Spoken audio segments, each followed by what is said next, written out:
Again, I want to thank our co-chairs and the general, as well as all the members you see standing here for their very hard work. As I've shared with them, at a moment with them to thank them, they are busy people, professionals, full-time jobs, lives, and families, and so they are concerned and they care and love their community. So again, I want to publicly express my sincere appreciation for all of you on your hard work. With that said, I want to open up for any questions you all may have. We hear from Interim Chief Michael Pickett about one of the things that you pointed out that we hear from crime victims all the time is we need more police presence on the streets. How do you plan to tackle that in 2025? How might that look different than what was done in 2024? I think the biggest thing is taking this report, getting the chance to review these 69 pages, going into the weeds, if you would, detail of those recommendations related to policing. But if you step back for a while and consider the work that we already started, this past September or October, City Council, thank you, Committee Chairwoman, thank you to your colleagues as well for approving $16 million as related to an aggressive, detailed recruitment and retention plan related to hiring more police, as well as retaining the police we have, as well as some other incentives in this package. There are multiple things we have to do. One of the things I saw at a high level in this recommendation is making sure the officers who actually live within our city limits have take-home vehicles. It's going to be extremely important. As stated by the co-chairs, you've already heard, enhancing the boots on the ground with more technology that includes more cameras as well. But it's going to be critical, extremely critical, that we be aggressive and fill these vacant positions as it relates to having more officers on the ground. In 2024, we saw the trend improve in a positive way. The highest number of officers we were able to hire in 2024 versus 2021, 22, and 23. And so we're already on the positive curve. The next class starts in March, as well as there's a current class that started this past November. And so we just want to continue to be aggressive with recruiting. And on Friday, we spoke with a family who lost a loved one. It's a delivery driver that was shot and killed while doing his job. That was the second son in that family to lose his life to gun violence. What would you say to that family? Because when it comes down to it, this is about real people with real lives. It's not just numbers. Well, I'm glad to hear you say this is not numbers. We are extremely sensitive to the plight of our victims' families. It's something that we take and it's something that we not only take onus of, but we do everything we can to bring some form of justice. This is an active investigation first, so what I would say to that family is that every available resource has been given to our investigators to solve this case and arrest the person who shot and took their loved one. The second thing I would say is extremely unfortunate that this mother has lost a second son.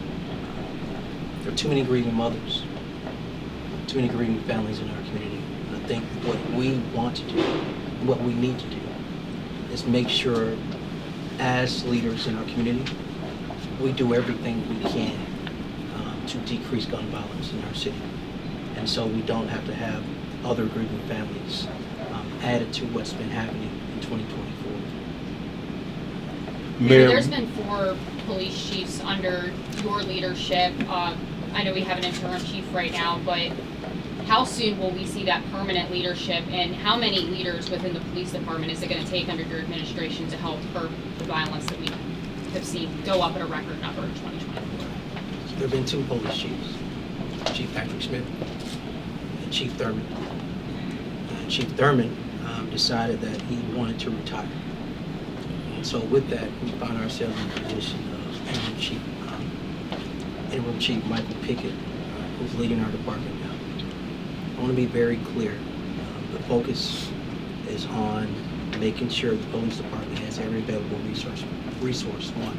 2, is that leadership is equipped to actually lead and provide good morale for the boots on the ground and the men and women who are in patrol and other bureaus, including the investigation bureau. 3, it is to do 2 things: provide more police presence, as well as solve crime. With this report, again, you hear focused deterrence, identifying the people who are the shooters, making sure we have the shooting reviews, and doing everything we can, again, from a policing standpoint, that they can take shooters off the streets. But this is more than policing. I think this report shares and highlights the notion that it can't all be on the police, that we have some cultural issues we have to get over, that there are other branches of government that have to play their part, including the judicial branch of government, as well as something not highlighted from a community standpoint, from a workforce development standpoint, from an education standpoint. What are we doing to support, invest in our young boys, as well as employing young men in our community? If you or anyone else believes that it can only be on the police, then we're gravely mistaken. And so let's all not only support our police, let's not just give them the resources they need, but every other stakeholder group, every other adult in this community, the entire village, everyone has to play a part as well. And I think when we all do our part, including policing, the results from you that I want to see, the results you want to see, the results our families deserve, we'll all see them. Mayor, yeah, so what about this report was new to you? A lot of what we hear now is what we've talked about. More police, more lighting, deterrence, intervention. You've been doing that, okay? What in this report is new to you and new for this community? I think, one, the approach. I am flanked by some amazing people. And so we looked at it from every lane. You know, it's real easy to look at this from what is the mayor's office doing? What is the police department doing? But as you see, staying around, we had a lens from a senior advisor that has seen this literally at not the national but the world level as a general in our army. That perspective was extremely needed. I think, 2, I am flanked by corporate leaders in our community, small business owners in our community, as well as community members with various walks of life, various industries and professions. Putting all of us, putting all of them in the room to say, from your lens, from your vantage point, from your perspective, from your thoughts, from your vantage point, and then putting that all together. So synthesizing all of this together, I think, is new. That's 2 is this. There are some concrete things in here that I'm going to encourage everyone to read. I had to read it too. It's 69 pages. I'm going to encourage you to not just look at the executive summary, but go through the detail of here are the solutions, here are the best practices, here are the recommendations. You're right, we have been doing a lot of these things, but 1, it's time to go from pilot to sustainability. We have to level up. The other thing we have to do is make sure we're in a position to financially support these things. So a lot of this is policing, but what you'll find in this report is that a lot of this is not policing as well. And what are the other community stakeholders' responsibility in making sure we can decrease gun violence in our city? My second question is, I'm one of those fathers who has a son who grew up, is now a lieutenant in the United States Army. One of the things that he had coming up was Police Athletic League. He had pain, okay? How soon can we get these programs back in our communities to have these young folks do something? And we talk about police athletic leagues, they have role models. Right. They're police officers. Right. They look up to. Yes, sir. Black males, okay? How soon can we get some of these programs back online? It's a very, very important question, probably the most important of all the questions that have been asked today, this morning. 1, like your son, I was literally in pain.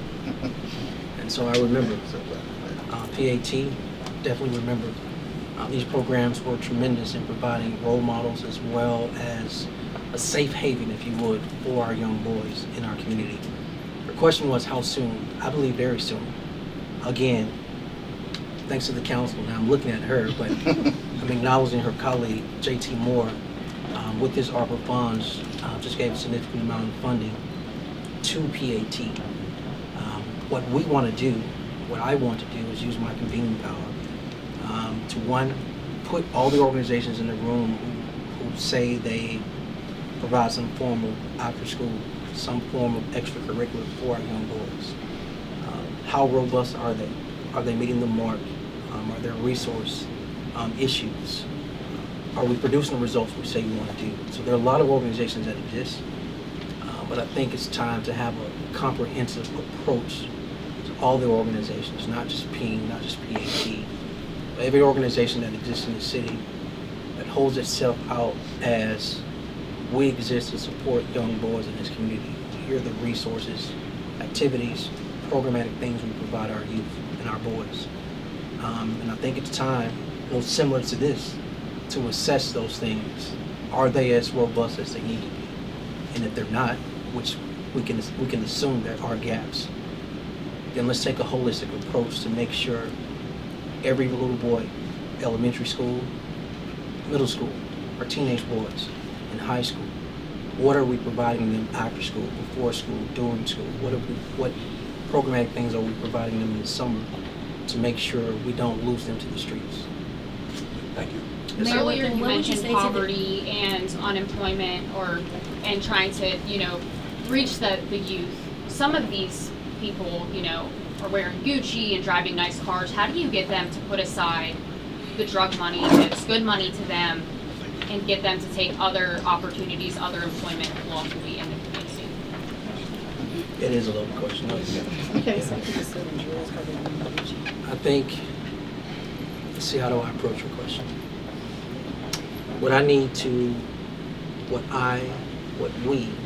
the village needs to do is remind our young boys and our young men in this community that when they go out here and choose a certain lifestyle, it has consequences. Those consequences usually end up being more than two things. We know the two things to be jail, imprisonment, and or death. I think there's other losses that we have to get our young men to see that, believe it or not, they should consider. And that is a little sister or little brother they leave behind. That's not just death. That's to jail or prison as well, typically prison in a state like Alabama. A young man who now has a little girl or a little boy himself, does he have to choose on his visitation as who can visit him? His mom, his grandmother, his child? I think we have to, again, empower, encourage, not just gainfully employ, but empower and encourage our young boys and men that, look, we want you to put the guns down. We know there's a culture and celebration of these so-called sticks and tools you have. But there are consequences when you live this lifestyle. And so gainfully employing them is one, but also letting them know their consequences. And so we want to share and present to our young boys and men in the city the stick and the carrot. The stick is the police. We are prepared to do extreme enforcement, not just through focused deterrence and shooting reviews, but through parole and probation, through arrests and engaging judges in the DA's office. But everything can't be a stick. We need to offer the carrot and encourage our young boys to choose a different path of life as well. If they don't want to choose that, we'll give them the attention with the stick. Yes, ma'am. What would you say to the village? You mentioned that the community, to make sure our students, our young black boys, are in school. You all have programs like Restore, Heat. You did the program with the housing community to get absenteeism, get rid of that in the city school system. But what about those people that see these kids during school hours and nothing is done? We all have to be responsible for it. Again, I think this starts with one, acknowledging what's here. The data is clear, everybody. Young black boys not in school and young black teen boys not in school, as well as young black men unemployed, will equal higher crime in any community. We happen to have a majority black city. That We happen to have, unfortunately, a higher form of concentrated poverty. When you put those things together, that gets us to the point we're at. And so leveling up on what do we do for our young boys? What do we do for our young teens? And how do we gainfully employ these young men will be in focus. I think convening all the stakeholders, which we've done, we'll continue to do. But everybody has to take ownership and accountability of, if he's not in school, where is he? And what can we do? Is he at family court? Isn't he in an alternative program? Is he walking the streets? Is he at home? Wherever he is, we need to engage. If it's young black men that are unemployed, how do we engage? This requires just a leveling up and going deeper on our engagement and not taking no for an answer. Being creative as possible to pull all young boys off the street and get them educated, and pull all young men off the street and get them gainfully employed. Mayor, what is the future of this commission? Is this a period or a comma? And do you see them continuing to need to move towards follow-up and execution? So they already know the answer to this. This is definitely a comma. I think it's going to be extremely important that once we take ownership of this report, digest it, read it, and understand what these recommendations and best practices are, is that we share them with every stakeholder group. And so the stakeholder groups include our corporate CEOs and leaders, include all the small business owners citywide, include our neighborhood officers, include community members, and include so many other stakeholder groups I don't have time to name. And so I think we continue to roll out in detail the recommendation information to individual stakeholder groups. Go ahead. No, I was just, no, you please keep on. Oh, you want this to be the last question? I was going to suggest, I thought you were finished, so I didn't mean to. He's going to say this is the last question. So with that, let me just finish the answer. It is a comma because I think, one, because they took so much of the time away from their family, their jobs, and the things they had going to make this a priority, we owe them follow-up on a consistent basis. And from that follow-up, I imagine additional resources will be needed, whether it's manpower, financially, or whatever. And what better group to start with to say, hey, you've made these recommendations. Here's an update, here's a progress report, here are some challenges. These things are needed, or your ideas are needed to go to the next level.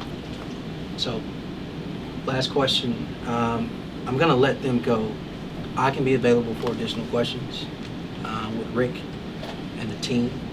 But I want to again express my appreciation to all of you all. And thank you for your time again this morning, everyone. And again, Happy New Year. Thank you, everybody. Do you know what's happening in Birmingham? Download the What's Happening Birmingham app today on Android, iPhone, and iPad for free. Get info on everything you need to know about local news, events, businesses, restaurants, and more. Visit our website, what'shappeningbham.com, or follow us on social media @happeningbham for more information. Download the What's Happening Birmingham app today, your source for everything Birmingham.